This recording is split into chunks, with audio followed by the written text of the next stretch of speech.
ॐ नमो भगवते वासुदेवाय। ॐ नमो भगवते वासुदेवाय। ॐ नमो भगवते वासुदेवाय।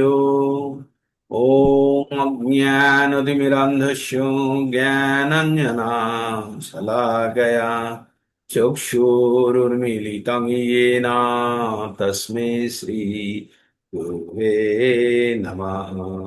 হরে কৃষ্ণ। তো সমস্ত ভক্তবৃন্দকে আমার সশ্রদ্ধ প্রণাম। আমরা বাংলা ভগবদ গীতা ক্লাস সকালে প্রতিদিনের ন্যায় আজকেও भगवद गीता क्लास করছি। ताई प्रीति गंभीर माता जी, आप हिंदी सेक्शन में चले जा सकते हो। अभी अब हम लोग बांग्ला शुरू किए। अगर बांग्ला प्रोग्राम का आनंद लेने चाहते हो तो ले लीजिए, अथवा आप हिंदी मेन सेक्शन में चला जा सकते हो, आप लीव करके चले जा सकते हो। তো আমরা প্রতিদিন আমরা ভগবদ গীতা পঠন করি। ভগবদ গীতা ভগবানের মুখ নিঃসৃত বাণী। ভগবান কুরুক্ষেত্রের যুদ্ধক্ষেত্রে তার মিত্র অর্জুনকে এই পরম জ্ঞান দিয়েছিলেন। হ্যাঁ, অর্জুন এই জ্ঞান প্রাপ্ত করে তার সমস্ত দ্বিধা দ্বন্দ্ব থেকে মুক্ত হয়েছিলেন। তো অর্জুন যদি এই পরম জ্ঞান প্রাপ্ত করে তার দ্বিধা দ্বন্দ্ব থেকে মুক্ত হতে পারে, তাহলে আমরাও আমাদের জীবনের ক্ষেত্রে প্রয়োগ করে আমরা আমাদের জীবনের প্রকৃত উদ্দেশ্য সাধিত করতে পারবো। তো তাই আমরা প্রতিদিন ভগবদ গীতার জ্ঞান ছোট ছোট করে আমরা অর্জন করার চেষ্টা করি। ভগবদ গীতা ভগবান অর্জুনকে যে জ্ঞান দিয়েছিলেন সেটি 700 শ্লোকের মধ্যে বর্তমানে সীমাবদ্ধ। আর এই 700 শ্লোককে 18টি অধ্যায়ে ভাগ করা হয়েছে, এবং 1 থেকে 6 নম্বর অধ্যায়কে আমরা কর্মযোগের অন্তর্গত ভাবি। তো এই কর্মযোগের মধ্যে আমরা কি জানতে পারি? প্রথমেই আমরা জানতে পারি ভগবদ গীতা থেকে 5টি বিষয়ের উপরে কথা বলা হয়: ঈশ্বর, জীব, প্রকৃতি, সময় এবং কর্ম। এই প্রথম 4টি বিষয় ঈশ্বরের সরাসরি নিয়ন্ত্রণাধীন, অর্থাৎ কোনো জীবের সেখানে কোনো নিয়ন্ত্রণ নেই। আর যেখানে সামান্য অধিকার বা স্বাধীনতা আছে সেটি হচ্ছে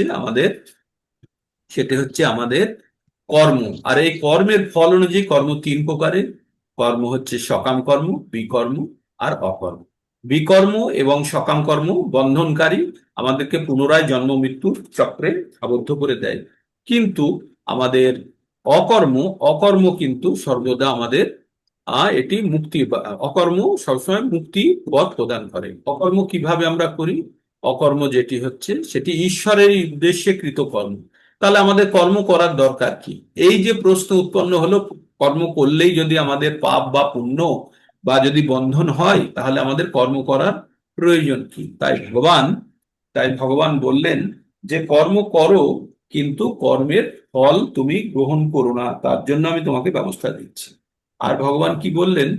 যে যে কোনো ব্যক্তি কর্ম না করে বেঁচে থাকতে পারে না। তাই আমাদের কিছু না কিছু কর্ম করতেই হবে জীবন ধারণের জন্য। ইভেন আমরা এক মুহূর্ত যদি শ্বাস না নিই, তাহলেও আমাদের জীবন বন্ধ হয়ে যাবে। তাই আমরা কর্ম করতে গেলেই তাহলে পাপের বন্ধনের ভয়। তাই আমরা প্রকৃত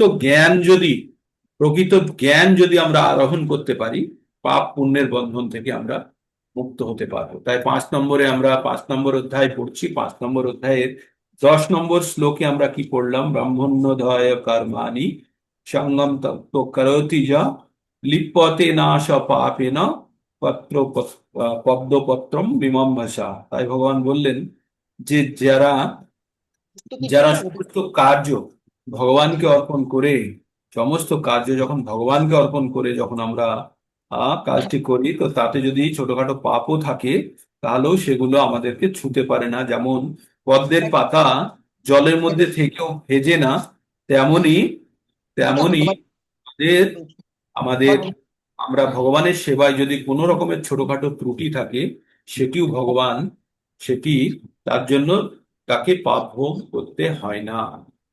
তো এইভাবে আমরা 10 আর বিভিন্ন শ্লোকের মাধ্যমে 5 নম্বর অধ্যায় থেকে আমরা জ্ঞান প্রাপ্ত করেছি। তো এখন আমরা খুব বিশেষ জায়গাতে এসে পৌঁছেছি। 5 নম্বর অধ্যায়ের আমরা 18, 19, 20, 21 পর্যন্ত আমরা পড়ে ফেলেছি।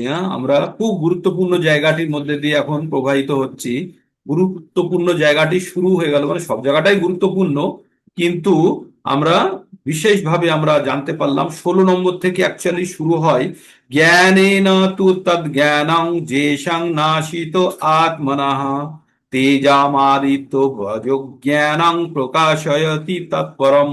অর্থ কি পড়লাম? জ্ঞানের প্রভাবে যাদের অজ্ঞান বিনষ্ট হয়েছে তারা সেই জ্ঞান অপ্রাকৃত পরম তত্ত্বকে প্রকাশ করে। যেমন দিনের বেলায় সূর্য উদয় হলে সমস্ত অন্ধকার দূর হয়ে যায়, তেমনি জ্ঞানের আলোকে আমাদের সমস্ত অজ্ঞানতা দূর করতে হবে। তারপরে 17 নম্বরে কি পড়লাম? তদ্বুদ্ধয়াস তদাত্মানস তন্নিষ্ঠাৎ তৎপরায়ণাঃ গচ্ছন্ত পুনরাবৃত্তিম জ্ঞান জ্ঞান নির্ধূত কল্মষাঃ। আমরা পড়লাম না, যার বুদ্ধি ভগবানের স্থির, ভগবানের চিন্তায় একাগ্র হয়েছে, নিষ্ঠা ভগবানের দৃঢ় হয়েছে, যিনি ভগবানকে জীবনের একমাত্র আশ্রয় বলে গ্রহণ করেছেন, তার সমস্ত কলুষ দ্বারা বিধৌ হয়েছে। হরে কৃষ্ণ। আপনাদের সবাইকে করতে হবে নাকি আমার? ওকে। তো এইভাবে আমরা 18 নম্বরে 17 নম্বর জানলাম। তারপরে 18 নম্বরে সেই কালজয়ী শ্লোক। 18 নম্বরে খুবই গুরুত্বপূর্ণ শ্লোকটি আছে। শ্লোকটি হচ্ছে, বিদ্যা বিনয় সম্পন্নে ব্রাহ্মণে গভীহস্তিনী শুনি চৈব সপাকে চ পণ্ডিতঃ সহদর্শিনঃ। আমরা পড়লাম যে জ্ঞানবান পণ্ডিত, বিদ্যা বিনয় সম্পন্ন ব্রাহ্মণ, জ্ঞানবান পণ্ডিতেরা জানেন যে বিদ্যা বিনয় সম্পন্ন ব্রাহ্মণ গাভী, হস্তি, কুকুরভোজী, চণ্ডাল আদি সকলের প্রতি সমাদর্শী হন। কে? পণ্ডিতেরা। কিভাবে হন? তারা প্রকৃত জ্ঞান পেয়ে গেছেন। তারা প্রকৃত জ্ঞান কে পেয়েছে? পণ্ডিতেরা। কি জেনেছে? প্রত্যেকটা জীবের মধ্যে ঈশ্বর এবং পরমেশ্বর বসে আছে, সেটি সে জেনে গেছে। তাই প্রত্যেকটা জীবকে সে সমভাবে দেখে। এটাই হচ্ছে সব থেকে বড় সাম্যবাদ। আর এই সাম্যবাদের উপরে আবার আমরা আরো 3টে শ্লোকা পড়লাম। কি পড়লাম? ই হইব তের জিত স্বর্গ যেষাং সাম্যে স্থিতাং মনাঃ নির্দোষ হি সমং ব্রহ্ম তস্মাৎ ব্রহ্মণি তে স্থিতাঃ। তো ভগবান বললেন, যাদের মন সাম্যে স্থিত হয়েছে তারা ইহলোকেই জন্ম মৃত্যু সংসার জয় করেছেন, তারা ব্রহ্মের মতো নির্দেশ, তারা ব্রহ্মেই অবস্থিত। আমরা বিশদ আলোচনা করেছি এটা নিয়ে। তারপরে আমরা কি পড়লাম? যে যারা এই ব্রহ্ম স্থিতিতে অবস্থান করছে তাদের গুণগুলি কি কি, কিভাবে বোঝা যায়? না প্রহিষ্যেত না প্রহিষ্যেত প্রিয়ং প্রাপ্য ন দ্বিজতে না দ্বিজেত প্রাপ্য চ প্রিয়ম স্থির বুদ্ধি সম্মূঢ় ব্রহ্মবিধ ব্রহ্মণে স্থিতাঃ। যে ব্যক্তি প্রিয় বস্তুর প্রাপ্তিতে উৎফুল্ল হন না, অপ্রিয় বস্তুর প্রাপ্তিতে বিচলিত হন না, যিনি স্থির বুদ্ধি সম্পন্ন, মোহশূন্য, ভগবত তত্ত্বাবেত্তা, তিনি ব্রহ্মে অবস্থিত। তাহলে ব্রহ্মে অবস্থিত যারা হয় তারা, তাদের গুণগুলি আমরা কি জানলাম। তারপরে আমরা কি জানলাম? যে ব্রহ্মে অবস্থিত থাকতে গেলে আমাদের কি কি জায়গাকে নিয়ন্ত্রণ করতে হবে, কোন কোন জায়গাগুলো আমাদের বিপদ ডেকে দিতে পারে। ব্রহ্মে অবস্থিত হয়েও তাদের জন্য বিপদ ডেকে দিতে পারে। কি বিপদ ডেকে দিতে পারে? কে বিপদ ডেকে দিতে পারে? আমাদের আমাদের আমাদের ইন্দ্রিয় সমূহ। আমাদের ইন্দ্রিয় সমূহ হচ্ছে আমাদের প্রধান শত্রুর মতো কাজ করে। কখন? যখন সেখানে কামরূপী শত্রু বর্তমান থাকে আমাদের ইন্দ্রিয়, মন আর বুদ্ধিতে। এই কাম আমাদের ইন্দ্রিয়গুলোকে কখনো কখনো বিপথে চালিত করে, যখন এই ইন্দ্রিয় সমূহের সংস্পর্শে আমাদের ইন্দ্রিয়ের বিষয়সমূহ চলে আসে। আমাদের বিষয়সমূহ কি কি? রূপ, রস, গন্ধ, শব্দ, স্পর্শ যখন চলে আসে চক্ষু, কর্ণ, নাসিকা, জিহ্বা, ত্বকের সংস্পর্শে, তখনই আমাদের ইন্দ্রিয়গুলি বিকার উৎপন্ন করে। তাই এই বিকার থেকে যারা ব্রহ্মভূত অবস্থায় থাকে তাদেরকে এই বিকার থেকে বাঁচার জন্য কি বলছে? তাদেরকে আরেকটু জ্ঞানের কথা বলছে, যে তারা কি করেন। বাহ্য স্পর্শেষু শক্তাত্মা বাহ্য স্পর্শস্তু অশক্তাত্মা বিন্দতি আত্মনি সুখম আত্মনি যৎ সুখম বাহ্য স্পর্শেষু শক্তাত্মা বিন্দত্তাত্মনি যৎ সুখম স ব্রহ্মযোগ যুক্তাত্মা সুখম সুখ সুখম অক্ষয় অশ্নুতে বাহ্য স্পর্শেষু বাহ্য স্পর্শেষু অশক্তাত্মা বিন্দতে আত্মনি যৎ সুখম সা ব্রহ্ম যোগ যুক্তাত্মা সুখম অক্ষয় অশ্নুতে। সেই প্রকার ব্রহ্মবিদ কোন? যারা যারা ব্রহ্মস্থিতি লাভ করেছেন। পুরুষ কখনো জড় বিষয়ের প্রতি, ভোগের প্রতি আকৃষ্ট হন না, তিনি চিৎগত সুখ লাভ করেন। চিৎ মানে হৃদয় থেকে সুখ লাভ করেন।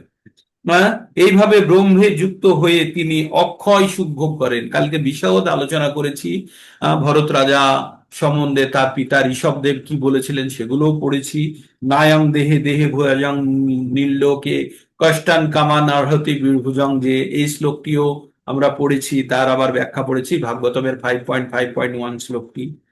এবার তারপরে আমরা আবার পড়ব যে এই যে আমরা ইন্দ্রিয়জাত, আমরা সুখ ভোগ কি দ্বারা করি? আমাদের ইন্দ্রিয়ের দ্বারা। আমরা এই জড় জগতের সঙ্গে আদান প্রদান কিভাবে করি? আমাদের ইন্দ্রিয়ের দ্বারা। তাই ইন্দ্রিয়ের দ্বারা যখন আমরা জড় জগতের সঙ্গে আদান প্রদান করি, কি দ্বারা করি? ইন্দ্রিয়ের দ্বারা। তাই এই সুখ ভোগ করে কে? এই ইন্দ্রিয় থেকেই সুখ ভোগের জায়গাটা শুরু হয়। কিন্তু আমাদের ইন্দ্রিয় দ্বারা যে সুখভোগগুলো করি, বাইরের জগৎ থেকে যে সুখভোগগুলো করি, সেগুলি খুব ক্ষণিকের। তাই এগুলি আমাদের জন্য দুঃখ বয়ে আনে। আর এই যারা বুদ্ধিমান ব্যক্তি, তারা ইন্দ্রিয়জাত সুখ ভোগের মধ্যে যেতে চায় না। তো ইন্দ্রিয়জাত সুখ ভোগের বৈশিষ্ট্য কি? এগুলো ক্ষণিকের জন্য সুখ দিলেও পরবর্তীতে দীর্ঘকালীন দুঃখ বয়ে আনে। আর দুই, এগুলো ক্ষণিকের। এক হচ্ছে ক্ষণিকের, আর দুই হচ্ছে এই সুখের পরে আবার দুঃখ বয়ে আনে, তাই তো? তো তাই বুদ্ধিমান ব্যক্তিরা কি করবে করবে যে হয়তো আহ একটা লজেন্স পাওয়া যাচ্ছে, লজেন্সটা খেতে প্রথমে খুব ভালো লাগছে, ক্ষণিকের জন্য খেতে খুব ভালো লাগলো, তারপরে এত শরীরে জ্বালা করবে, মাথা ঘুরবে, অমুক করবে, তমুক করবে। তো বুদ্ধিমান ব্যক্তিরা সেই লজেন্স খাবে ওই ক্ষণিকের সুখের জন্য। তাই ওখানে এখানে বলছে, এই শ্লোকটি মুখস্থ করবেন, যে হি সংস্পর্শ যা ভোগম দুঃখ জনয় এবাতে আদ্যন্তবন্ত কন্তেয় নাতেষু রমতে বুধা। রমতে বুধা মানে, রমতে মানে ইস প্রকার কাজ থেকে রমন করে আনন্দ উপভোগ করে না। কে? বুদ্ধিমান ব্যক্তিরা। তো জহি সংস্পর্শ যা ভোজা ভোগা, যে আমাদের ইন্দ্রিয়জাত সংস্পর্শ, কালকে বলেছিলাম সংস্পর্শ মানে হচ্ছে আমাদের যে যে কোনো ইন্দ্রিয় সমূহের স্পর্শ। স্পর্শ দিয়ে বোঝানো হচ্ছে যে কোনো ইন্দ্রিয় সমূহের বিষয় সমূহের সঙ্গে মিক্স হওয়াটাকে স্পর্শ দিয়ে বলা হচ্ছে। যেমন ত্বক স্পর্শ হয়, চোখ দেখে, কান শোনে, জিভ স্বাদ গ্রহণ করে, হ্যাঁ, আর নাক ঘ্রাণ গ্রহণ করে। তো এগুলো সব স্পর্শের মধ্যেই ধরছে, এক কথায় বলার জন্য। তো যেহেতু ইন্দ্রিয় সমূহের বিষয়কে আমরা সবগুলোকে একটা ক্যাটাগরিতে রেখেছি সংস্পর্শের মতো। মাত্রা স্পর্শাস্তু বলেছিলাম, মনে আছে? 2-13 নম্বর বা 14 নম্বর শ্লোকে মাত্রা স্পর্শাস্তু। এখানেও বলছে যে হি সংস্পর্শ যা ভোগা দুঃখ জনয় এ বতে আদ্য অন্তবন্ত কন্তেও না তেষু রমতে বুধা। বিবেকবান পুরুষ এই দুঃখের উৎস সমূহ ইন্দ্রজাত বিষয় ভোগে আসক্ত হন না। হে কন্তেয়, এই ধরনের সুখ ভোগ আদি এবং অন্ত বিশিষ্ট, তাই জ্ঞানী ব্যক্তিরা তাতে প্রীতি লাভ করে না। তো যে সুখের আদি অন্ত আছে, যেটি ক্ষণিকের জন্য বর্তমান, যেটি প্রথমে আনন্দ দিলেও পরবর্তীতে দুঃখ প্রদান করে, সেই সুখে কখনো বুদ্ধিমান ব্যক্তিরা মগ্ন হবে? হবে না, তাই তো? তারপরে আবার সেই ভীষণ উল্লেখযোগ্য শ্লোকটি আমরা পড়ব, যে শ্লোকটির দ্বারা আমরা জানতে পারবো যে এই ধরাধামে যদি আমরা সুখ লাভ করতে না পারি, আমরা যদি সুখ লাভের স্থিতিতে যদি পৌঁছতে না পারি এই পৃথিবীতে থাকতেই, তাহলে কিন্তু আমরা পরলোকে গিয়েও সুখ লাভ করতে পারবো না। কেউ যদি ভাবে যে পৃথিবীতে ভীষণ কষ্ট, এখানে বেঁচে থাকা খুব কঠিন, এত কষ্টের মধ্যে থাকতে পারছি না, তাকে পরেও আবার সেই একই কষ্ট ভোগ করতে হবে।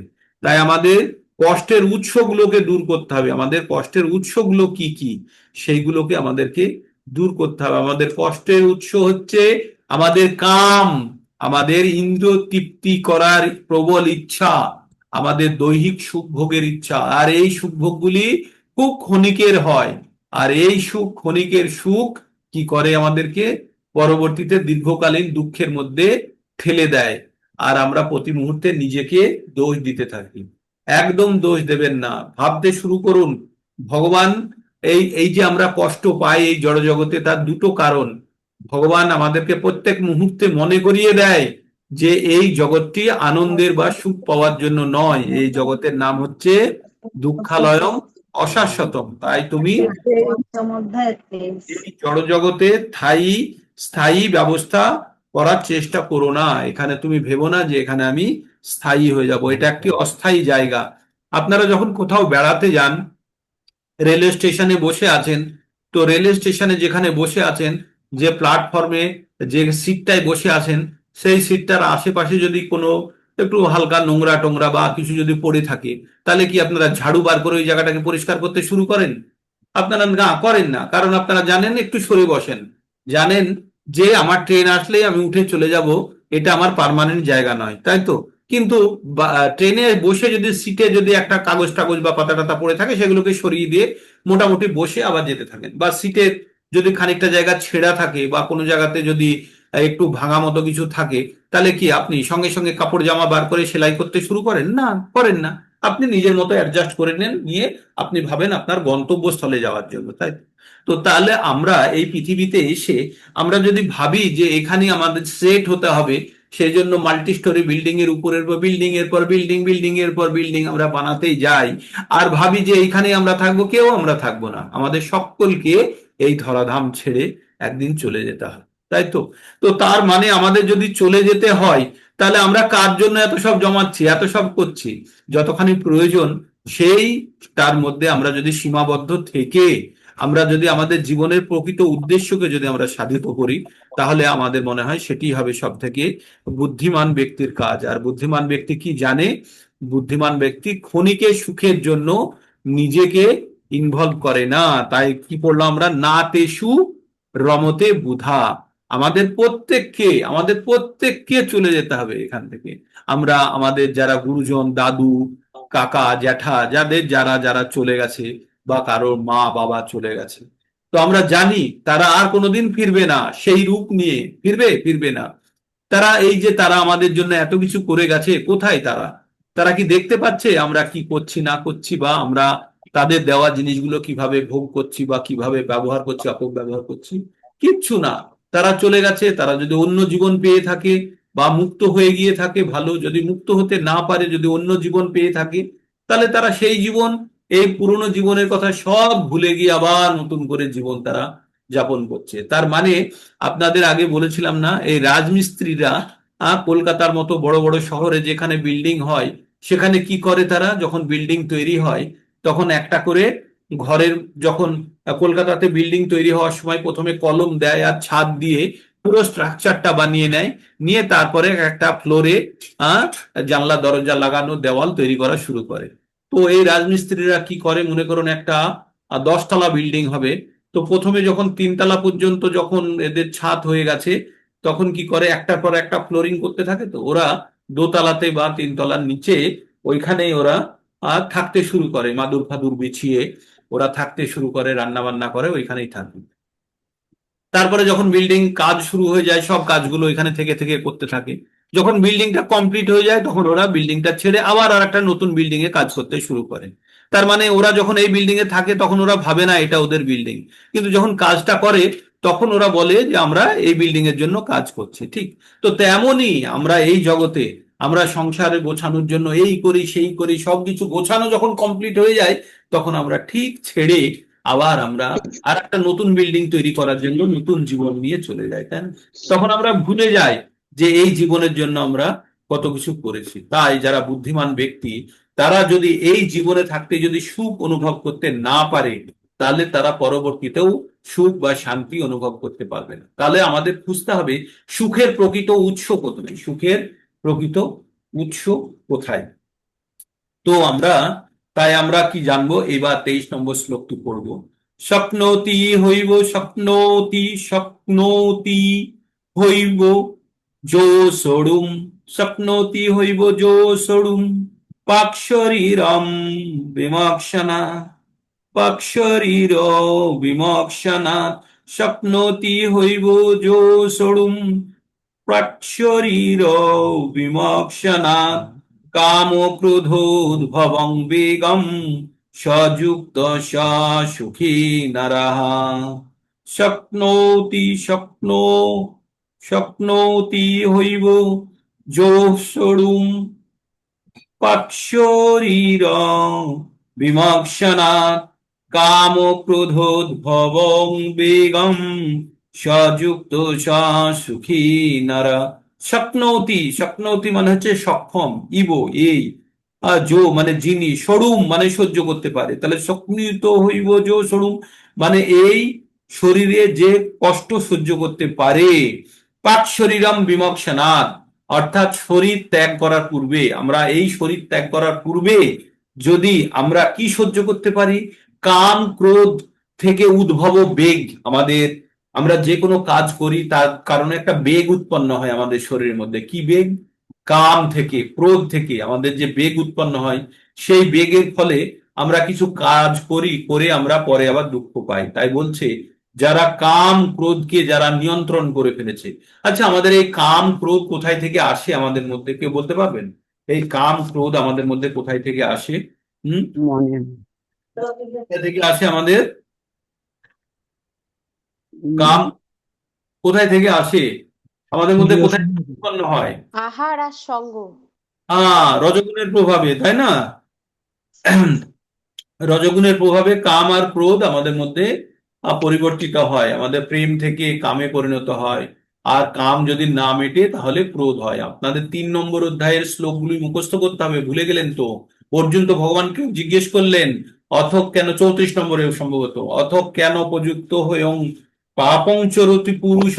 3 নম্বরের জিজ্ঞেস করলো অর্জুন ভগবানকে যে অথক কেন উপযুক্ত হয়ং পাপং চরতি পুরুষঃ অনাচ্ছন্নপি বাষ্ণীয় বলাদীপ নিয়োজিত। 36 নম্বর শ্লোকে আছে, অর্জুন উবাচ অত কেন উপযুক্ত পাপং চরতি পুরুষঃ অনাচ্ছন্নপি বাষ্ণেয় বলাদীপ নিয়োজিত। তো অর্জুন কি জিজ্ঞেস করলেন যে আমাদের ইচ্ছা না থাকা সত্ত্বেও আমরা কেন পাপ কাজ করে ফেলি? মনে হয় কে যেন জোর করে আমাদেরকে দিয়ে পাপ কাজ করিয়ে নিল, বলছে তো অর্জুন। তখন ভগবান কি উত্তর দিলেন?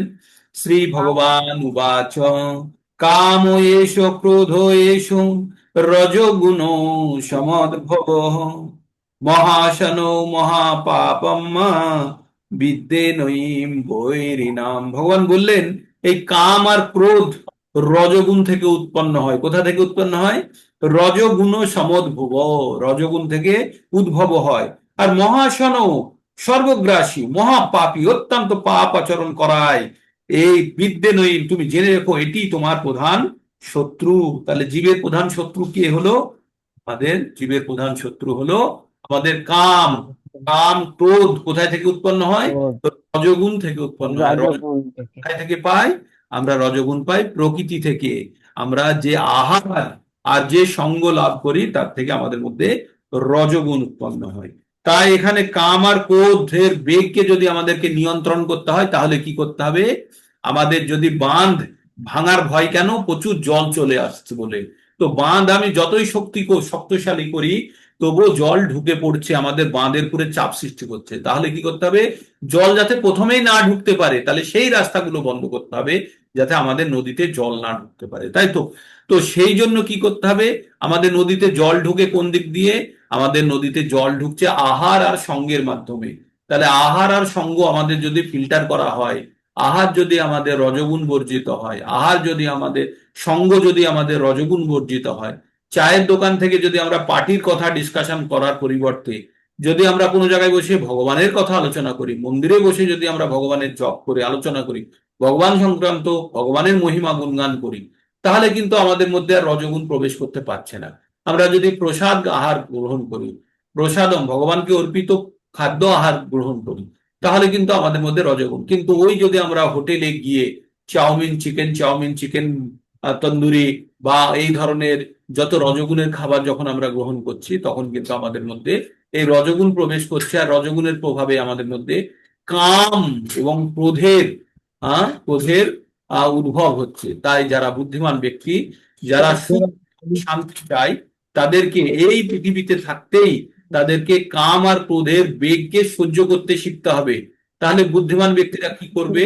বেগ তো সহ্য করার জন্য তো শক্তি তৈরি করবে, তার সঙ্গে তৈরি করবে বুদ্ধিমত্তার সঙ্গে, যেখান থেকে এই কাম এবং ক্রোধের উৎস, সেই উৎসকেই কাট করার চেষ্টা করবে। সেটি হচ্ছে আহার আর সঙ্গ।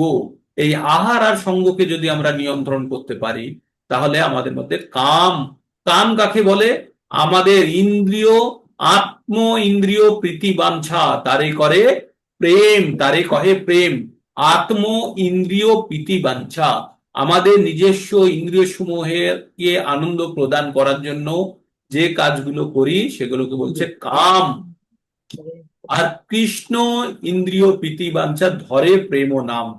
হ্যাঁ, আর ভগবানের যদি আমরা সেবার মাধ্যমে যদি আমরা ভগবানকে আনন্দ প্রদান করতে পারি, তাহলে সেটাকে বলছে প্রেম।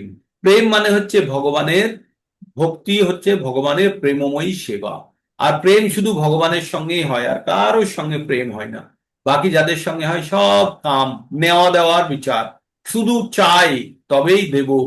কিন্তু ভগবানের সঙ্গে কোনো কিছু চাওয়া নেই, শুধুই ভগবানের প্রতি প্রেমময়ী ভক্তি বা প্রেমময়ী সেবা। হুম। তো আমরা ভক্তির সংজ্ঞায় কি পড়েছিলাম, মনে পড়ছে?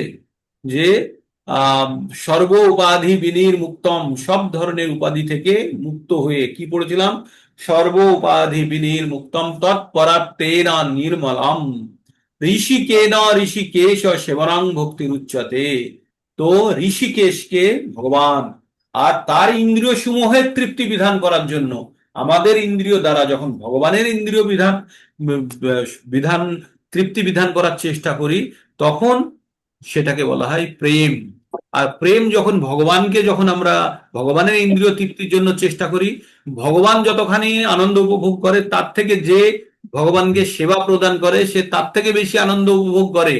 তো আমরা চৈতন্য চরিতামৃতে খুব বিশেষ জায়গাতে এই জায়গাটা পড়ছিলাম, যে রাধারানী এবং ভগবানের মধ্যে যে রিলেশনের মধ্যে জায়গাতে বলছে রাধারানী হচ্ছে আনন্দের আশ্রয়, আর ভগবান হচ্ছে আনন্দের বিষয়। তো আশ্রয় বেশি, আশ্রয়ে বিষয় বেশি থাকে না, আপনি একটা হাঁড়িতে বেশি ভাত থাকবে না আপনার এক মুঠো হাতে ভাত থাকবে। তাই বলছে, তাই রাধারানী এত বেশি সুখ অনুভব করে ভগবানের সঙ্গে প্রেমে, যে তাই ভগবান জানার জন্য স্বয়ং রাধার ভাব নিয়েছিলেন। চৈতন্য মহাপ্রভুর রূপে যখন তিনি আবির্ভূত হন, তখন রাধা ভাব নিয়ে তিনি জানতে চেয়েছিলেন যে রাধারানী ভগবানের সঙ্গে প্রেম করে কি আনন্দ ভোগ করে, সেটা আমি জানতে চাই। তো এগুলো অনেক বিস্তারিত ভাব এবং রসের বিষয় আছে, সেগুলো আমরা সন্ধ্যের ক্লাসে আলোচনা করে থাকি। হ্যাঁ, তো আমরা যে জায়গাটায় এসে থেমে গেছি, তাহলে আমাদের যদি এই জীবনেই যদি আমাদের সুখ লাভ করতে হয়, তাহলে আমাদের কি করতে হবে? কাম এবং ক্রোধের বেগকে আমাদেরকে নিয়ন্ত্রণ করতে হবে। আর এই জীবনে যদি সুখ গ্রহণ করতে না পারি, তাহলে জানবেন যে এখান থেকে মুক্ত হওয়ার পরেও আমরা সুখ ভোগ করতে পারবেন না। ভাববেন না যে বাড়িতে একটা মক টেস্টে বা বাড়িতে একটাও পড়াশোনা করছি না পরীক্ষার খাতায় গিয়ে লিখে ফেলতে পারবো, অসম্ভব, হবেই না। তাই আমরা যদি এখনই যদি আমাদের জীবনকে নিয়ন্ত্রণ করতে না পারি, এখনই যদি কাম ক্রোধ থেকে উদ্ভূত বেগকে নিয়ন্ত্রণ করতে না পারি, তাহলে এখানেও শান্তি পাবো না, পরলোকেও আমরা শান্তি পাবো না। তাই কি বলছে? শক্নোতি হইব যো সোড়ুম পাক শরীর বিমোক্ষণাৎ কাম ক্রোধোদ্ভব বেগম সযুক্ত সুখী নারা। এই দেহ ত্যাগ করবার পূর্বে যিনি কাম ক্রোধ থেকে উদ্ভূত বেগ সহ্য করতে সক্ষম, তিনি যোগী, তিনি এই জগতে সুখী হন। তো আমরা যখন এগুলো নিয়ন্ত্রণ করতে পারবো, তখন একটা আলাদা অনুভূতি হবে। আপনারা কারা কারা সিংঘম পিকচার দেখেছেন? সিংঘম দেখেছেন? অজয় দেবগনের একটা সিনেমা ছিল। তো অজয় দেবগন খুব বলিষ্ঠ লোক, নিজের জায়গাতে খুব কঠিন ভাবে তিনি নিজের দায়িত্ব পালন করতেন। তো তার যে উপরের যে অফিসার ছিলেন, সে এসে তাকে বলছে, তুই জানিস আমার আন্ডারে 18টি থানা আছে, আমি তাদেরকে নিয়ন্ত্রণ করি। তখন সিংহম বলছে, আমার একটাই আছে। বলছে, আমার প্রয়োজন কম, তাই আমার ভিতরে শক্তি অনেক। বলছে, মেরা জরুরতে কাম হ্যায় ইসলিয়ে জিগার মে দম হ্যায়। তো আমাদের যখন প্রয়োজন আমরা নিয়ন্ত্রণ করে ফেলবো না, তখন আমাদের আর কাম শক্তি বা রজগুণ দ্বারা চালিত হয়ে আমাদের ইধার ওধারে দৌড়তে হবে না। তখন আমাদের অটোমেটিক্যালি আমাদের মধ্যে শান্তি বিরাজ করবে। যখন আমরা জীবনের প্রকৃত উদ্দেশ্য জেনে যাব, যখন জীবনের আমরা পুরো গুরুত্ব আমরা জেনে যাব, যে আমাদের উদ্দেশ্য এখানে 10 তলার পরে আরো 25 তলা বিল্ডিং তৈরি করা নয়, কারণ এই বিল্ডিংটা আমি পরবর্তীতে হয়তো ওই বিল্ডিং এ পিপিলিকা, টিকটিকি, মাকড়সা, ছারপোকা হয়ে থাকবো। তাই এই বিল্ডিং এর পিছনে না দৌড়িয়ে আমাদের বারবার যেন ওই একই কাজ না করতে হয়। তাই ভগবান বলছে যে এইখানে কাম ক্রোধের বেগকে নিয়ন্ত্রণ করো, এখানেই সুখটাকে অনুভব করো এবং পরবর্তীতে সেই একই সুখ অনুভব করবে। যদি কেউ আত্ম উপলব্ধির পথে উন্নতি সাধনে প্রয়াসী হন, তবে তাকে জড় ইন্দ্রিয়ের বেগ দমন করার চেষ্টা করতেই হবে। এই 6 বেগ, 6 বেগ কি কি? বাচ বেগ, মনসা, ক্রোধ বেগম। আমাদের খুব সুন্দর একটি শ্লোক আছে। এই 6 ধরনের বেগ কি কি? বাচ বেগম, মনসা ক্রোধ বেগম, জিহ্বা বেগম, উদর উপস্থ বেগম, এতান বেগান যো বিশেষত ধীর, সর্বানপি মাং পৃথিবীং চ শিষ্যাৎ। তো এটি একটি খুব গুরুত্বপূর্ণ শ্লোক। বলছে 6 ধরনের বেগ কি? বাচো বেগ মানে কথা বলার বেগ, যে সবসময় গল্প করার ইচ্ছা, বাচো বেগ। হ্যাঁ, তবে ভগবানের কথা নয়। এই সিনেমা, টিভি সিরিয়াল, পলিটিক্স, এই সবের জন্য সবসময় বক বক করার যাদের ইচ্ছা তাদেরকে বলা হয় বাচো বেগ। এগুলোকে বলা হয় গ্রাম্য কথা। যে কথাতে ভগবানের নাম নেই সেগুলো সব অজ্ঞান, অবিদ্যা, আর সেই সবগুলোকে বলা হয় গ্রাম্য কথা। সেগুলোর কোনো আমাদের জীবনে গুরুত্ব নেই। তাই বাচো বেগম, হ্যাঁ, বাচো বেগম থেকে বাঁচতে হবে। তারপরে মনসা, মনের বেগ। কোনো জিনিস পাওয়ার তীব্র আকাঙ্ক্ষা, মনের বেগ কে মনকে নিয়ন্ত্রণ করতে হবে। বাচো বেগম মনসা, ক্রোধ বেগম, ক্রোধ, প্রচন্ড রাগ হয়েছে, মনে কিছু ইচ্ছা আছে, ইচ্ছা পূরণ হচ্ছে না, সেজন্য রাগ উৎপন্ন হয়েছে, রাগ দিকে সেটাকে নিয়ন্ত্রণ করতে হবে। বাচো বেগম মনসা, ক্রোধ বেগম। তারপরে হচ্ছে জিহ্বা বেগ। জিহ্বা বেগ মানে খিদে নয়, কিন্তু মাথায় রাখতে হবে। জিহ্বা বেগ মানে হচ্ছে স্বাদ গ্রহণের।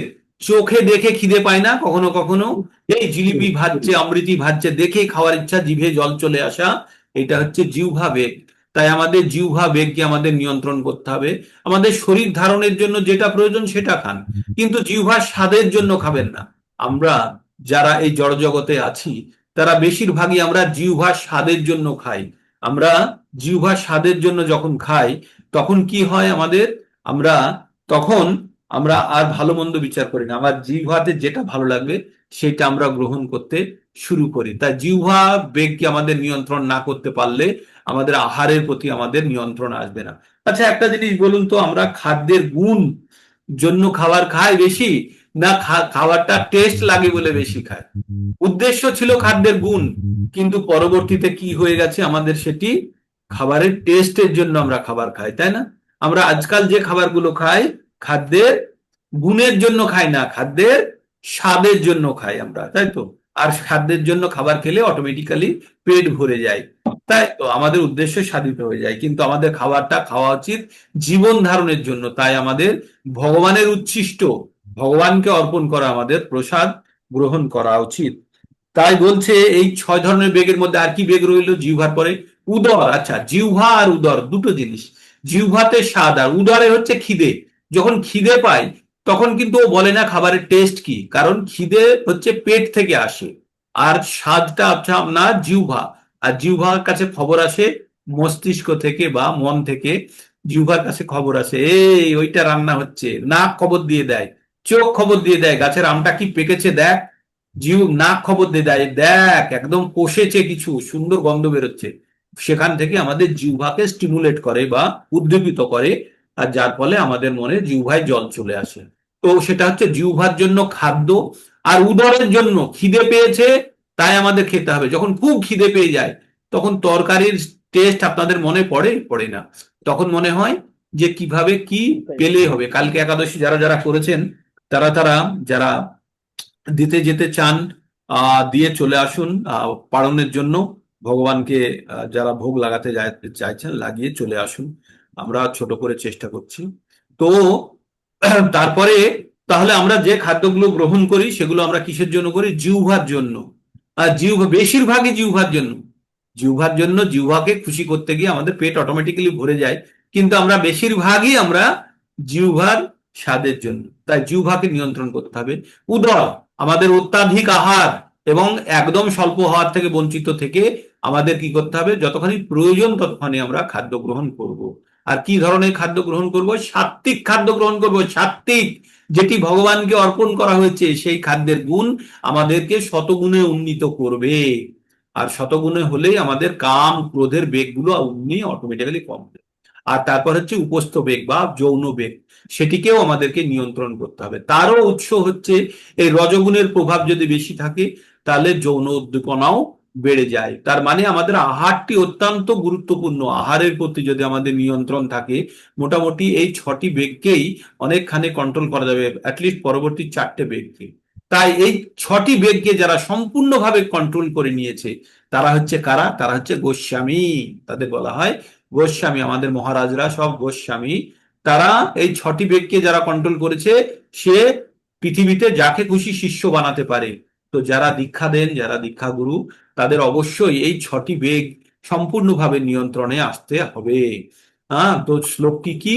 শ্লোকটি হচ্ছে বাচো বেগম মনসা ক্রোধো বেগম জিহ্বা বেগম উদারুপস্তু বেগম এতান বেগাঞ্জো বিশেষত ধীর সর্বানপি মাম পৃথিবীং শীর্ষাৎ। তো তারা সারা পৃথিবীকে শিষ্য বানাতে পারে। তাই বলা হয় গোস্বামী বা স্বামী। গোস্বামীরা কঠোর সংযমের সঙ্গে তাদের জীবনযাপন করেন। ইন্দ্রিয়ের সমস্ত বেগগুলিকে তারা সর্বতোভাবে দমন করেন। জড় বাসনা যখন অতৃপ্ত থেকে যায়, তখন ক্রোধের সৃষ্টি হয়। তার ফলে মন, চক্ষু, বক্ষ উত্তেজিত হয়। এই জড় দেহটিকে ত্যাগ করার আগেই এই বেগগুলি দমন করার অভ্যাস করতে হয়। যিনি তা পারেন, তাকে আত্মতত্ত্ববিদ বলে জানবেন। আত্ম উপলব্ধির স্তরে উন্নীত ব্যক্তি পরম সুখী। যোগীদের কর্তব্য কাম এবং ক্রোধকে বশ করার জন্য প্রাণপণ চেষ্টা করা। তাহলে যারা সাধনা, আমরা যারা সাধক, আমরা যারা চেষ্টা করছি, তাদের আমাদের উচিত প্রাণপণ চেষ্টা করা উচিত, যাতে আমরা এই বেগগুলিকে আমরা নিয়ন্ত্রণ করতে পারি। তারপরে শ্লোকটা আমরা পড়ি। হুম, হরে কৃষ্ণ। তারপরে একটা আমরা পড়ি, জয়ন্ত জয়ন্ত সুখ অন্তরাম, জয়ন্ত সুখ অন্তরারাম, আবার ভেঙে পড়ি। হ্যাঁ, জয়ন্ত সুখ অন্তরারাম তথা অন্তর্জ্যোতি রেব চ, অন্তর্জ্যোতিরেব চ সযোগী ব্রহ্ম নির্মাণং ব্রহ্মভূত অধিগচ্ছতি। जो अंत सुख अंतरारम, जो अंत सुख अंतरारम तथा अंतराम, जो अंत सुख अंतरामस्तथा अंतर्जाति अंतर ज्योति रेवच रेवज, जो अंत सुख अंतरारामस तथा अंतर ज्योतिरेवच সযোগী ব্রহ্ম নির্মাণং ব্রহ্মভূত অধিগচ্ছতি। খুব সুন্দর। যিনি আত্মাতেই সুখ অনুভব করেন, যিনি আত্মাতে রমণশীল এবং আত্মায় যার লক্ষ্য, তিনি যোগী, তিনি ব্রহ্মে অবস্থিত, ব্রহ্ম নির্মাণ লাভ করেছেন। এই জায়গাটা বিশ্লেষণ করতে গেলে একটা লম্বা সময় লেগে যাবে। আত্মাতে সুখ অনুভব করার ব্যাপারটা কি? সুখ, আমাদের 3টে জিনিস আছে, আমাদের সুখ, শান্তি আর আনন্দ। আমাদের সুখ, শান্তি আর আনন্দ 3টে উৎস আলাদা। সুখ অনুভূত হয় আমাদের শরীর দ্বারা, আর আমাদের শান্তি অনুভূত হয় আমাদের মন দ্বারা, আর আনন্দ অনুভূত হয় আমাদের আত্মা থেকে। তাহলে আমরা আমরা সুখ, সুখ ক্ষণিকের। শান্তি, শান্তি যে জিনিসটা, সেই জিনিসটা শান্তি বলে কিছু হয় না। অশান্তি না থাকাটাকেই শান্তি বলা হয়। হ্যাঁ, অশান্তি না থাকাটাই শান্তি। পুকুরের জল স্থির হয়ে আছে, মানে জল শান্ত হয়ে আছে। কখন বলবো? যখন কোনো ধরনের পাথর, হাওয়া বা মশা মাছি কেউ সেই জলটিকে আন্দোলিত করছে না, তখন সেই অবস্থাটাকে বলবো শান্ত। তো তার মানে মনকে আপনি দোকানে গিয়ে বলতে পারবেন না যে আমাকে 10 টাকার শান্তি দিন, হয় না। হ্যাঁ, হয়তো আজকাল অন্য লোক এটাকে অন্য ভাষায় বলে, যে শান্তির পরিভাষা চেঞ্জ করে দিয়েছে, কিন্তু শান্তি পাওয়া যায় না। শান্তি পাওয়ার উৎস কি? অশান্তিকে দূর করা। অশান্তিকে দূর করা মানে হচ্ছে শান্তি। তার মানে মনকে কোনোভাবে উত্তেজিত করা বা ডিস্টারবেন্স করা থেকে যদি কিছু না থাকে, তাহলে মন শান্তি থাকে। তাহলে আমাদের সুখ দৈহিক, শান্তি মানসিক, আনন্দ হচ্ছে আত্মিক। আনন্দ, আমরা যেটাকে আনন্দ ভোগ করি, সেটি হচ্ছে আত্মিক। এখানে সুখ মানে আত্মিক সুখের কথা বলেছে, আত্মা থেকে যে সুখ অনুভব করা হয় সেটি হচ্ছে আনন্দ বা আত্মিক সুখ। আর এই আনন্দ বা আত্মিক সুখ এটি কোথা থেকে পাওয়া যায়? আত্মা থেকে পাওয়া যায়। আমাদের আত্মার কনস্টিটিউয়েন্ট কি, আত্মাতে কি কি আছে, আত্মার প্রকৃতি কি? আত্মা হচ্ছে তিনটে জিনিস দ্বারা তৈরি। কি? সৎ, চিৎ আর আনন্দময়। সৎ মানে হচ্ছে আত্মা আহ কখনোই নষ্ট হবে না, সেটি হচ্ছে তার গুণ, হচ্ছে সৎ মানে চিরকাল থাকবে, আছে। আমরা পড়লাম না, বাসাংসি জিন্নানি না জায়তে ম্রিয়তে বা কদাচিন নায়ং ভূত্তা ভবিতা না ভূয় অজো নিত্য শাশ্বতহং পুরাণ না হান্নতে হান্ন মানে শরীরে। শরীর ধ্বংস হয়ে গেলেও আত্মার ধ্বংস হয় না। নৈনং ছিন্দন্তি শাস্ত্রানি পড়লাম আমরা সব। তার মানে আত্মার ধ্বংস নেই, তার মানে আত্মা চিরস্থায়ী। তাই আত্মা যদি চিরস্থায়ী, সেই গুণটা কে প্রদান করেছে? সেই গুণটা আসছে আমাদের সৎ। আর সৎ গুণটা প্রদান করে সন্ধিনী শক্তি। ভগবানের তিন ধরনের শক্তি হয়, একটা হচ্ছে অন্তরঙ্গা শক্তি, একটা হচ্ছে বহিরঙ্গা শক্তি, আর একটি হচ্ছে তটস্থ শক্তি। তো অন্তরঙ্গা শক্তি ভগবানের তিন ভাগে বিভক্ত: সন্ধিনী, সম্বিত আর লাদিনী শক্তি বা আহ্লাদিনী শক্তি। তো এই সম্বিত সম্বিত হচ্ছে জ্ঞানে পরিপূর্ণ, সন্ধিনী হচ্ছে যেটা নিত্যতা প্রদান করে আত্মাকে, আর আনন্দ প্রদান করে সেটা হচ্ছে লাদিনী শক্তি, আর যেটি স্বরূপা হচ্ছে শ্রীমতী রাধা রানী। তো এই লাদিনী শক্তি আমাদেরকে আনন্দ প্রদান করে। আর আনন্দ আমরা কোথায় থেকে প্রাপ্ত করতে পারি? আমরা আত্মা থেকে প্রাপ্ত করতে পারি। আমরা অন্তরে, হৃদয়ের অন্তঃস্থল থেকে আমরা আমরা আনন্দ প্রাপ্ত করতে পারি। তাই এখানে বলছে যারা প্রকৃত যোগী তারা আনন্দের উৎসটা খুঁজে পেয়েছে। তারা জানে যে বাইরে থেকে আনন্দ পাওয়া সম্ভব নয়, আনন্দের উৎস হচ্ছে আমাদের আত্মা। তাই আত্মা থেকে যখন তারা আনন্দ খুঁজে বার করতে পেরেছে, তখন তারা আত্মাতে রমণ করে, আত্মার মধ্যেই অবস্থিত হয়ে তারা সেখান থেকে আনন্দ লাভ করার চেষ্টা করে। আর সেটাই আত্মাকে জানা, আত্মার ভিতর থেকে, আত্মা থেকে সুখ বার করা, এটাই তাদের জীবনের পরম লক্ষ্য। আর এই অবস্থাকে কি বলা হয়? এই অবস্থায় যারা থাকে তারা হচ্ছে যোগী। আর এই যোগীকে বলা হয় তিনি প্রকৃত ব্রহ্মে অবস্থিত এবং তিনি ব্রহ্ম নির্মাণ, তিনি ব্রহ্ম নির্বাণ লাভ করেছেন। কখন? যখন কোন যোগী নিজের আত্মার মধ্যে থেকেই যখন আনন্দর উৎস যখন খুঁজে বার করে নিয়েছে, আনন্দের উৎস থেকে যখন প্রত্যেক মুহূর্তে সে আনন্দ উপভোগ করে, তখন তাকে কি বলা হয়? ব্রহ্ম স্থিতিতে অবস্থিত। তাই যারা ব্রহ্মজ্ঞ, যারা ব্রহ্ম স্থিতিতে অবস্থিত, তারা কি রকম তাদের মধ্যে আনন্দ, তারা কোথায় থেকে আনন্দের উৎস পায়? আমরা চেষ্টা করি বাইরে থেকে আনন্দ প্রাপ্ত করার, কিন্তু বাইরে থেকে আমরা আনন্দ প্রাপ্ত করতে পারি না। আনন্দের উৎসই হচ্ছে আত্মা। তাই আমরা বাইরে থেকে যেগুলো ইন্দ্রিয় ভোগের চেষ্টা করি, সেগুলো আমাদের শুধু কাম, ক্রোধ আর বিভিন্ন বেগ উৎপন্ন করতে পারে। তাই যারা বুদ্ধিমান ব্যক্তি, যারা জ্ঞানী, যারা যোগী, যারা ব্রহ্মে স্থিত, তারা আত্মা থেকে তারা আনন্দ ভোগ করার চেষ্টা করে। এগুলো একটু মনন করে নিজেকে একটু বোঝার চেষ্টা করতে হবে। কখনো কখনো ভাববেন তো, যে ভিতর থেকে আপনি সুখ খোঁজার চেষ্টা করবেন, হৃদয়ের অন্তঃস্থল থেকে সুখ খোঁজার চেষ্টা করবেন, কখনো কখনো একাত্ম হয়ে বসে এই কথাগুলির প্রতি মনন করার চেষ্টা করবেন। তারপরে আমরা পড়ছি লভন্তে ব্রহ্ম নির্মাণম। লভন্তে মানে লাভ করে, ব্রহ্ম নির্বাণম ঋষয় ক্ষীণ কলমশাহ ছিন্ন দ্বৈত্বা দ্বৈধা ছিন্ন ছিন্ন ছিন্ন দ্বৈধা যত্নাওয়ান যত আত্মান সর্বভূত হিতে রতা। সর্বভূত হিতে রতা মানে সমস্ত জীবের কল্যাণে রত থাকে। কে? লভন্তে ব্রহ্ম নির্মাণম ঋষয় ক্ষীণ কলমশাহ ছিন্ন দ্বৈধা আত্মান সর্বভূত হিতে রতা। দারুণ শ্লোক। কি বলছে? লভন্তে ব্রহ্ম নির্মাণং ঋষয় ছিন্ন কলমশ, ছিন্ন কলমশ, সংযত চিত্ত সমস্ত জীবের কল্যাণে রত, দ্বিধা শূন্য নিষ্পাপ ঋষিগণ ব্রহ্ম নির্বাণ লাভ করেন। যারা আত্মা থেকে যারা সুখ অনুভব করেন, বাহ্যিক কোনো জিনিসে তাদের কিছু যায় আসে না, যারা যারা অন্তঃস্থল থেকে সুখ লাভ করেন, যাদের চিত্ত, যাদের মন সংযত, যারা সমস্ত জীবের কল্যাণে রত থাকে, তারা দ্বিধা শূন্য, তাদের মধ্যে কোনো দ্বিধা নেই। নিষ্পাপ ঋষিগণ ব্রহ্ম নির্মাণ লাভ করেন। যিনি সম্পূর্ণভাবে কৃষ্ণ ভাবনাময়, তিনি কেবল সমস্ত জীবের মঙ্গল সাধন করতে পারেন। তিনি কোনো, যখন কোনো বুঝতে পারেন যে পরমেশ্বর ভগবান সবকিছুর উৎস, ঈশবাস্যমিদং সর্বং, আমরা পড়বো ঈশ উপনিষদ যখন পড়বো তখন পড়বো কৃষ্ণই সবকিছুর উৎস, তিনি তখন সেই ভাবনায় ভাবিত হয়ে সম্পাদিত তার সমস্ত কার্যকলাপ সকলেই মঙ্গল সাধন করেন।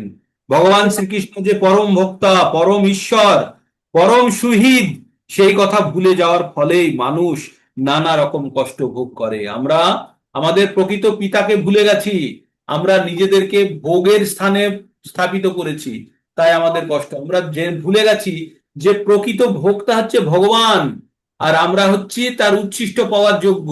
কিন্তু আমরা যখন ভাবি যে আমার মালিকের মার্সিডিজ গাড়ি আছে, আমি ওটা চালিয়ে নিয়ে যাই আর খুব আনন্দ পাই, আর যে মুহূর্তে আমি ভাববো যে এটি আমার গাড়ি, তখনই কিন্তু আমার দুঃখ কষ্ট চলে আসবে। কিন্তু আমি যখন জানবো এটা আমার মালিকের গাড়ি, মালিকের গাড়ি যখন চালাচ্ছে আমি পুরো আনন্দ ভোগ করছি। কিন্তু যেই মুহূর্তে আমার মনের মধ্যে হবে যে একটা আমি গাড়ির মালিকানা চাই, তখন কিন্তু আমার গাড়িটা সাইকেলে কনভার্ট হয়ে যাবে, তাই না? কারণ আমার অকাত অনুযায়ী। তো ভগবান হচ্ছে সমস্ত সুখের উৎস।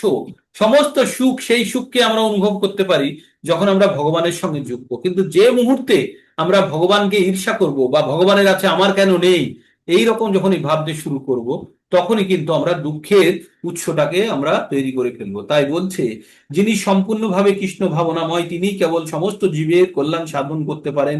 যখন কোনো ব্যক্তি বুঝতে পারেন যে পরমেশ্বর ভগবান শ্রীকৃষ্ণ সবকিছুর উৎস, তিনি সেই ভাবনায় ভাবিত হয়ে কর্ম সম্পাদন করেন। কর্ম সকলের উদ্দেশ্যে মঙ্গল সাধন করেন। ভগবান শ্রীকৃষ্ণ যে পরম ভক্তা, পরম ঈশ্বর, পরম সুহৃদ, সে কথা ভুলে যাওয়ার ফলেই মানুষ নানা রকম কষ্ট পায়। তাই মানব সমাজে এই চেতনাকে পুনর্জাগরিত করাই সর্বাপেক্ষা কল্যাণকর কর্ম। কালকে মাতাজি বলছিলেন না, স্কুলে আমাদের ভগবদ গীতা পড়ানো উচিত 5 থেকে বা তারও নিচে থেকে, তখনই বাচ্চাদের মধ্যে এই ভগবত জ্ঞান প্রবিষ্ট হবে। তাই এটাই হবে সমাজের জন্য বড় মঙ্গলকর কাজ। ভগবানকে আমরা সবাই ভুলে গেছি। মানব সমাজের চেতনাকে পুনর্জাগরিত করাই সর্বাপেক্ষা কল্যাণময় কর্ম। ব্রহ্ম নির্মাণ স্থল লাভ না করলে এই পবিত্র কর্ম সম্পাদন করা যায় না। কৃষ্ণ ভক্তের মনে কৃষ্ণের শ্রীকৃষ্ণের পরমেশ্বরত্ব সম্পর্কে কোনো সংশয় থাকে না। তার মনে কোনো সংশয় থাকে না, কারণ তিনি সম্পূর্ণ রূপে পাপ মুক্ত। এটি দিব্য ভগবত প্রেমের প্রকাশ। যখন ভগবানকে সর্বতোভাবে আমরা পরমত্ব, শ্রেষ্ঠত্ব দিয়ে রেখেছি, তখন আর ভগবান সম্বন্ধে আমাদের কোনো সংশয় থাকে না। যে মানুষ কেবলমাত্র মানব সমাজের জাগতিক কল্যাণে রত, কল্যাণ সাধন করার কাজে রত, সেই প্রকৃত অর্থে প্রকৃতপক্ষে কারোরই কল্যাণ সাধন করতে পারে না। বাহ্যিক দেহ এবং মনের সাময়িক উপশম কখনো শান্তি দিতে পারে না। তাই যে সাধুগুলো ডিজাস্টার ম্যানেজমেন্টের জন্য যায়, তারা কোনো বাহ্যিক সুখের জন্য যায় না। তারা তারা ভাবে না যে এদেরকে সেবা করে আমি আনন্দ পাচ্ছি, না, তারা ভাবে এগুলো আমাদের কর্তব্য। ভগবান আমাদেরকে এই রকম কর্তব্যে নিয়োজিত করেছে, কিন্তু কোনো ধরনের সুখ বা আনন্দ ভোগ করার কোনো প্রশ্ন নেই। সেখানে যেন কোন রকম ইন্দ্র তৃপ্তির ব্যাপার না থাকে। জীবন সংগ্রামে সমস্ত দুঃখ কষ্টের প্রকৃত কারণ হচ্ছে ভগবানের সঙ্গে নিত্য সম্পর্কের চরম বিস্মৃতি। এটি আন্ডারলাইন করে নিন আপনার বইতে, আন্ডারলাইন করে নিন 267 পাতার শেষের লাইনটা। জীবন সংগ্রামে সমস্ত দুঃখ কষ্টের প্রকৃত কারণ হচ্ছে ভগবানের সঙ্গে জীবের নিত্য সম্পর্কের চরম বিস্মৃতি। বিস্মৃতি মানে ভুলে যাওয়া। আমাদের দুঃখের পরম কারণ কি? ভগবানের সঙ্গে যে আমাদের নিত্য সম্পর্ক আছে, সেটা ভুলে গিয়ে আমরা স্বাধীনভাবে, আমাদেরকে স্বতন্ত্র ভেবে আমরা জীবন ধারণ করতে শুরু করেছি, আর সেটি আমাদের দুঃখের মূল কারণ। শ্রীকৃষ্ণের সঙ্গে তার নিত্য সম্পর্কের কথা পূর্ণরূপে অবগত হওয়ার ফলে মানুষ জড় জগতের বন্ধন থেকে যথার্থই মুক্তি লাভ করেন। এমনকি জড় দেহের মধ্যে অবস্থান করেও তিনি মুক্ত হয়ে যান। হরি বল। হ্যাঁ, কিছু বললেন? তো কোন তার লাইনটা বললেন? আমরা একটা জিনিস কোন লাইন? পারলাম আমাদের কষ্ট দুঃখের মূল কারণ কি। আমাদের দুঃখে কষ্টের মূল কারণ হচ্ছে, আমি বললাম, আমি একটা বড় মালিকের গাড়ি চালাই, সে গাড়িটা মার্সিডিজ গাড়ি। সেই গাড়িতে যখন আমি বসি, যে সিটটায় বসি সম্পূর্ণ সব পুরো ভোগ করি, তার ভিতরে সুন্দর গন্ধ, সুন্দর এয়ার কন্ডিশন, সুন্দর মিউজিক, বসে খুব আরাম, সবকিছু আমি ভোগ করতে পারি। কখন? যখন আমি মালিকের সঙ্গে থাকছি, তাই তো, যখন আমি আমার মালিককে বসিয়ে নিয়ে গাড়িটিকে চালিয়ে নিয়ে যাচ্ছি, তখন কিন্তু আমি গাড়ির সম্পূর্ণ ফেসিলিটিস ভোগ করছি। কিন্তু যে মুহূর্তে মালিককে ছাড়া আমি ভোগ করতে চাইবো, তখনই আমার পিঠে পুরে ডান্ডা পড়বে, পড়বে তো। তো তাই আমরা এই জড় জগতে, আমরা এই পৃথিবীতে, আমরা ভগবানকে বিচ্ছিন্ন করে, ভগবানকে আলাদা করে নিজের মতো সুখ ভোগ করতে চেয়েছি। সেটি আমাদের দুঃখের মূল কারণ। কারণ আমাদের সঙ্গে ঈশ্বরের প্রকৃত সম্পর্কের কথা আমরা ভুলে গেছি, বিস্মৃতি হয়েছে। তাই এই লাইনটা আন্ডারলাইন করতে কি বললাম, জীবন সংগ্রামে সমস্ত দুঃখ কষ্টের প্রকৃত কারণ হচ্ছে ভগবানের সঙ্গে জীবের নিত্য সম্পর্কের চরম বিস্মৃতি। বিস্মৃতি মানে ভুলে যাওয়া। তাহলে আমরা ভগবানকে যে ভুলে গেছি, সেটি আমাদের দুঃখ কষ্টের মূল কারণ। শ্রীকৃষ্ণের সঙ্গে তার নিত্য সম্পর্কের কথা পূর্ণরূপে অবগত হওয়ার ফলে মানুষ জড়জগতের বন্ধন থেকে যথার্থই মুক্তি লাভ করে। এমনকি জড়দেহের মধ্যে অবস্থান করলেও তিনি মুক্ত হয়ে যান। তাই যারা সাধু, যারা ব্রহ্মজ্ঞ, তারা এই জড় শরীরের মধ্যে থেকেও তারা পরম ব্রহ্ম অনুভব করেন। তারা কি করেন? ব্রহ্ম সুখ অনুভব করেন। হরে কৃষ্ণ কৃষ্ণ কৃষ্ণ হরে হরে, হরে হরে রাম রাম হরে রাম রাম রাম। রাম। খুব সুন্দর আমরা একটা মানে গুরুত্বপূর্ণ জায়গার মধ্যে দিয়ে পার করলাম। এখনো আছে এই 29 নম্বর শ্লোক পর্যন্ত আপনারা এই রকমই কথা শুনতে পাবেন, প্রচন্ড জ্ঞানবর্ধক কথা এবং আনন্দপ্রদায়ী এই কথাগুলো। হ্যাঁ, তাই আমাদেরকে প্রত্যেককে এই কথাগুলোকে আমাদেরকে জীবনের ক্ষেত্রেও প্রয়োগ করার চেষ্টা করতে হবে। তো আজকের ক্লাস এখানেই শেষ হচ্ছে। আপনারা যারা যারা পালনের জন্য চলে যেতে চান চলে যান। আর কারো কিছু বলার থাকলে বলতে পারেন, ক্যামেরা অন করতে পারেন। সংখ্যা 48-এর কাছাকাছি আছে। ক্যামেরা অন করুন, একবার দেখি আপনাদের একটা অ্যাটেন্ডেন্স হয়ে যাক, স্ন্যাপশট হয়ে যাক। আর কারো কোনো প্রশ্ন থাকলে প্রশ্ন করতে পারেন। হ্যাঁ, কারো কোনো প্রশ্ন থাকলে প্রশ্ন করতে পারেন। কেমন লাগছে আপনাদের, বুঝতে কোথায় অসুবিধা হচ্ছে সেই জায়গাগুলো বলতে পারেন, তাহলে আমি অন্তত একটু শুধরানোর চেষ্টা করব। নাহলে হয়তো আমি মনে মনে ভাবছি আমি বড় বক্তা হয়ে গেছি, বড় পণ্ডিত হয়ে গেছি, আমার কথা সবাই শুনছে, বুঝতে পারছে। সে ভুল ধারণা ভাঙার জন্য আপনারা মাঝে মাঝে বলবেন যে কোন জায়গাগুলো আপনারা বুঝতে পারলেন না, সেই জায়গাগুলোতে আবার আমি আমার একটু অহংকারের জায়গাগুলোকে খর্ব করে আবার আপনাদেরকে বলার চেষ্টা করব। তো আমরা ক্যামেরা অনেক অন হয়েছে। ওকে, ফার্স্ট স্ন্যাপ নিয়ে নিলাম। সেকেন্ড হ্যাঁ, বোঝা ভালো যাচ্ছে তো। বোঝা যাচ্ছে? Very good. ভালো। হ্যাঁ, বোঝা ভালো যাচ্ছে। ভালো যাচ্ছে কিন্তু আজকে আমি শুনতে পাইনি। হুম, পাইনি, হুম। শুনেছি পুজো দিতে দিতে শুনেছি। কিছুক্ষণের জন্য আমরা অন্য জগতে চলে গেছিলাম প্রভুজি। এটা হচ্ছে আপনার গুণাতীত অবস্থা, ব্রহ্মভূত অবস্থা। হ্যাঁ, ঠিক আছে। এইভাবেই এইভাবেই হতে হতে এই সময়টা যত বাড়াতে থাকবেন, ততই আমরা ভক্তির মার্গে এগোতে থাকবো। যারা সম্পূর্ণ ব্রহ্মভূত তারা সব সময় এই অবস্থায় থাকে। যারা মন্দিরে, যারা ব্রহ্মজ্ঞ, তারা সব সময় এই অবস্থার মধ্যে অবস্থান করে। জড়জাগতিক কোনো চিন্তার মধ্যে তারা কখনো বিচরণ করে না। তো ধীরে ধীরে হবে। শুরু তো হয়েছে। শুরু তো এই জীবনে যদি সম্পূর্ণ না হয়, পরের জীবন তো আছেই। তবে আপনাদেরকে বলবো যে আর পরের জীবনের জন্য বাকি রাখতে চাইবেন না। আমরা জানি না পরের জীবনে আমাদের কি চান্স হবে কি হবে না, তাই না? আমরা মানব জীবন পাবো কি পাবো না, কি জীবন পাবো, কুকুর শিয়াল ভেড়া শুয়োর, তাই না? তাই আমাদের এই জীবনে সমস্ত কর্ম কর্তব্য, এই স্বপ্নতি হইব যো সরুম পাপ শরীরম বিমক্ষণাৎ কাম ক্রোধোদ্ভব বেগম সহযুক্ত সুখী নর। তো আমাদের সুখী হতে গেলে এই জীবনে আমাদের কাম ক্রোধের বেগ থেকে আমাদেরকে নিয়ন্ত্রণ করতে হবে। ঠিক? প্রশ্ন আছে কারো কিছু? আর কিছু বলার আছে? রেকর্ডিং বন্ধ করছি।